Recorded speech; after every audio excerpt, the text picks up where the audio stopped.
लोगों का ये ख्याल होता है कि जब हम उनको अपने क्लिनिकल ट्रायल में ये बात समझाने की कोशिश करते हैं कि पित्ते का क्या रोल है और लिवर का क्या रोल है और आपके मैदे का क्या रोल है, तो वो कहते हैं डॉक्टर साहब अगर मैं सर्जरी ना कराऊं तो इसके क्या नुकसान हैं? देखिए, एक बात कंफर्म है कि अगर पित्ते की पथरी आपको दर्द कर रही है तो उसकी सर्जरी करा लेनी चाहिए ठीक और है। कोई हल नहीं है इसका। ना कराऊं तो जो छोटे छोटे पत्थर होते हैं वो पित्ते की नाली से, जिगर की नाली से होते हुए जिगर की नाली को ब्लॉक कर सकते हैं, ठीक है। जिसके नतीजे में यरकान हो जाता है। और फिर मुंह से नाली डाल के उन स्टोन को निकालने का एक तरीका है, और अगर वो फेल हो जाए तो फिर वो नाली खोल के उसमें से स्टोन निकालना पड़ता है। दूसरा, जो बहुत डिज़ास्टर्स कॉम्प्लिकेशन होती है कि वो नीचे जाके उस जगह पे फंस जाए जहाँ पे लबलबे की सिक्रीशन आ रही हैं। ठीक है। अब लबलबे की सिक्रीशंस गोश्त को हज़म करने के लिए अल्लाह पाक ने बनाई हैं। जब वो नाली जिससे मैदे में आनी थी, छोटी आंत में आनी थी सिक्रीशन, वो बंद हुई तो लबलबा फूलना शुरू हो गया, और वो सिक्रीशन जो डिडिनम में आनी थी वो पेट में जाना शुरू हो गई, बिल्कुल। जिसके नतीजे में आपका पेट का गोश्त हज़म होना शुरू हो जाता है। ठीक है।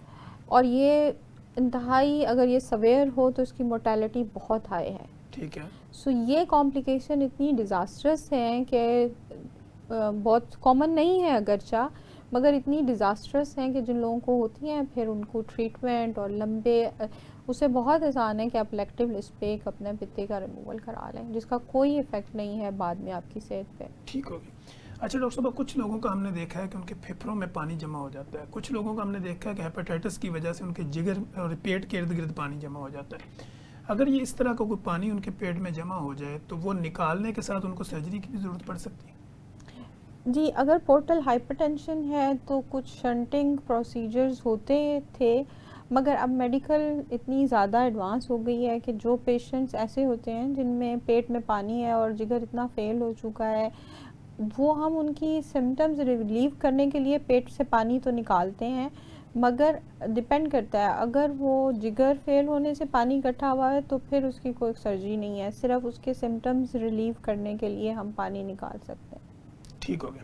डॉक्टर साहब, दूसरा हमने ये देखा है कि अक्सर लोगों के नेल की शेव ख़राब हो जाती है। ओके। ठीक है। और वो बार बार उनको सर्जरी के पास जाना पड़ता है, नेल निकालना पड़ता है, उसकी शेप सेट करानी पड़ती है, तो इसका क्या ऐसा तरीका किया जाए कि उनकी नेल की शेप भी सही रहे और सर्जरी से भी बचा जा सके? सो इन ग्रोइंग टो नेल है जो पाँव की उंगली में हो जाता है, जी। उसका सबसे बड़ा तरीका यह है कि नाखूनों को चांद बना के ना काटा जाए। ठीक है। जब चांद बना के काटते हैं तो उसका कोना आपके मांस के अंदर रह जाता एम्बेड होना शुरू हो जाता है, और जब एम्बेड होता है वहाँ ट्रॉमा होता है, वो बार बार इन्फेक्ट करता है। सो उसका हल यह है कि स्ट्रेट नेल काटा जाए जिन लोगों को है, और अगर थोड़ा सा चांद बनाना भी है तो थोड़ा सा कच्चा नाखून छोड़ के फिर बनाया जाए ताकि वो आपकी जिल्द के अंदर एम्बेड ना हो। ठीक हो गया। डॉक्टर साहब, बेशुमार ऐसी फीमेल्स जो है वो क्लिनिकल ट्रायल में रिपोर्ट होती हैं कि जिनको बार बार पीसीओएस, पीसीओडी, सिस्ट और फेब्राइड और इस तरह के इश्यूज होते हैं। क्या सर्जिकल रिमूवल के साथ इनको क्या एहतियात करनी चाहिए कि ये चीज़ें बार बार ना हो? जो ओवेरियन सिस्ट हैं, अगर वो बिनाइन हैं तो वो यंग फीमेल्स में बनती हैं और ख़ुद ही ख़त्म हो जाती हैं। ठीक है।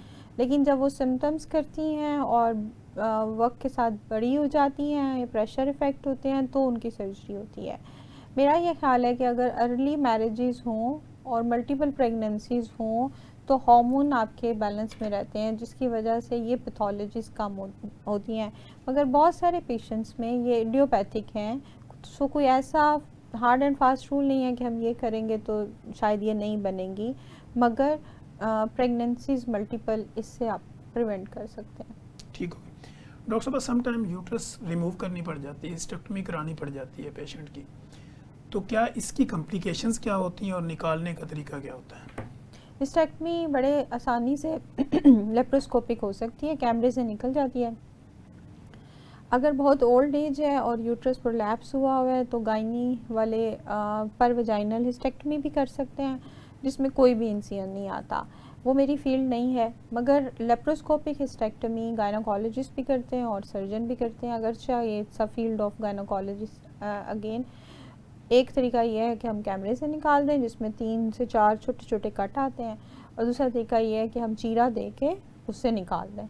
सो गायनी और यूट्रस बचाया भी जा सकता है। अगर फाइब्रॉइड है, यंग पेशेंट है और वो चाहते हैं कि आगे प्रेगनेंसी और यूट्रस नहीं रिमूव करना, तो सिर्फ फाइब्रॉइड भी निकाला जा सकता है। ठीक हो गया। डॉक्टर साहब, जैसे कि मैंने आपको बताया कि पूरी दुनिया में अगर आजकल हम देखें तो ओबेसिटी का रेट बहुत बढ़ता जा रहा है, लोग बहुत मोटे हैं। और पहले जो होता था कि लोग गोलू मोलू बच्चों को पसंद करते थे, अब वो कहते हैं कि नहीं, स्लिम स्मार्ट बच्चा होना चाहिए। तो डॉक्टर साहब, मोटापे की सर्जरी की क्या टाइप्स होती हैं और क्या ये सर्जरी करवानी चाहिए मोटापा ख़त्म करने के लिए? ज़रूर करानी चाहिए अगर मॉर्बिडली ओबीस है और साथ में बहुत सारी डिजीज़ हैं। शुगर कंट्रोल हो जाती है, ब्लड प्रेशर ठीक हो जाता है, कोलेस्ट्रॉल बेहतर हो जाता है, जोड़ों का दर्द बेहतर हो जाता है, उठना बैठना चलना फिरना आसान हो जाता है।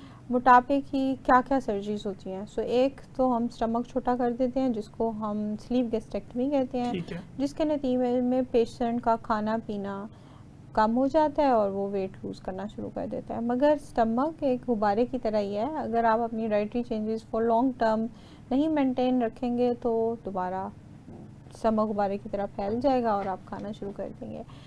गैस्ट्रिक बाईपास सर्जरी है, मिनी गैस्ट्रिक बाईपास है, तो ये डिफरेंट काइंड ऑफ सर्जरी हैं, जिसमें फ़र्क सिर्फ ये है कि स्टमक को छोटा करना है और साथ में स्मॉल इंटेस्टाइन को बाईपास करना है, डिडनल स्विच है। सो बहुत सारी काइंड ऑफ सर्जरी हैं जो कि पेशेंट के मुख्तलिफ फैक्टर्स पे डिपेंड करते हैं। ठीक होगा। डॉक्टर साहब, हमने सम टाइम देखा है कि लोगों को बड़ी या छोटी आंत के अंदर अल्सर बन जाता है और वो अगर मेडिकेशन के साथ ठीक ना हो तो क्या उसका भी सर्जिकल रिमूवल ही हल है? अगर तो वो बिनाइन अल्सर है तो हम मेडिकल स्पेशलिस्ट को रेफ़र कर देते हैं, वो स्टीरॉयड एनीमा देते हैं, सॉलिटरी रेक्टल अल्सर इसको कहते हैं। अगर बहुत ब्लीड कर रहा है और मेडिसिन से नहीं ठीक होता तो yes we can do surgery, मगर प्राइमरी हल बिनाइन अल्सर्स का, सॉलिटरी रेक्टल अल्सर्स के लिए मेडिकल ट्रीटमेंट बेटर है। ठीक है डॉक्टर साहब, इसी तरह हम देखते हैं कि थायराइड और गिल्लड के भी बड़े मसाले हैं। हर तीसरे बंदे की गर्दन इतनी बड़ी होती है और वो कह रहा होता है कि मुझे उन्होंने सर्जरी रिकमेंड की है। क्या थायराइड की सर्जरी भी एक जनरल सर्जन करता है? जी बिल्कुल, थायराइड की सर्जरी हम जनरल सर्जन ही करते हैं। और इसकी कॉम्प्लिकेशंस क्या हो सकती हैं और इसका तरीकाकार क्या होता है? थायराइड सर्जरी जो बहुत छोटे 5 सेंटीमीटर से छोटे सिंगल नोड्यूल के थायराइड होते हैं वो एंडोस्कोपिक से हो सकते हैं। ठीक है। मगर यूजुअली एंडोस्कोपिक से जो थायराइड हो सकता है वो उसको शायद सर्जरी की ज़रूरत ही नहीं होती। ठीक है। सिर्फ ब्यूटी सर्जरी है कि छोटा सा नोड्यूल यंग लड़कियों को नज़र आ रहा है, वो कहती हैं रिमूव कर लें, तो हम कैमरा बाजू एक शोल्डर से डाल के उसको रिमूव कर सकते हैं। जो बड़े थायराइड हैं वो चीरे से होते हैं। ठीक है। कॉम्प्लिकेशन, चूँकि ये आवाज़ पैदा करने वाली नर्व्स के बिल्कुल पास पड़ा होता है तो आवाज़ थोड़ी सी भारी होने के चांसेस हैं। कुछ ऐसी नर्व्स होती हैं जो पानी स्वॉलो करने में मदद करती हैं, उनके डैमेज से स्वॉल्विंग के इशू हो सकते हैं। सबसे बड़ा जो है उस थायराइड के साथ ही पैराथायराइड हार्मोन्स लगे हुए होते हैं। अगर वो ग्लैंड्स लगे हुए होते हैं तो अगर चारों ग्लैंड खुदा ना खास्ता एक्सीडेंटली रिमूव हो जाएं तो फिर सवेरे टेटनी, मसल का स्पैज्म होना ये हो सकता है।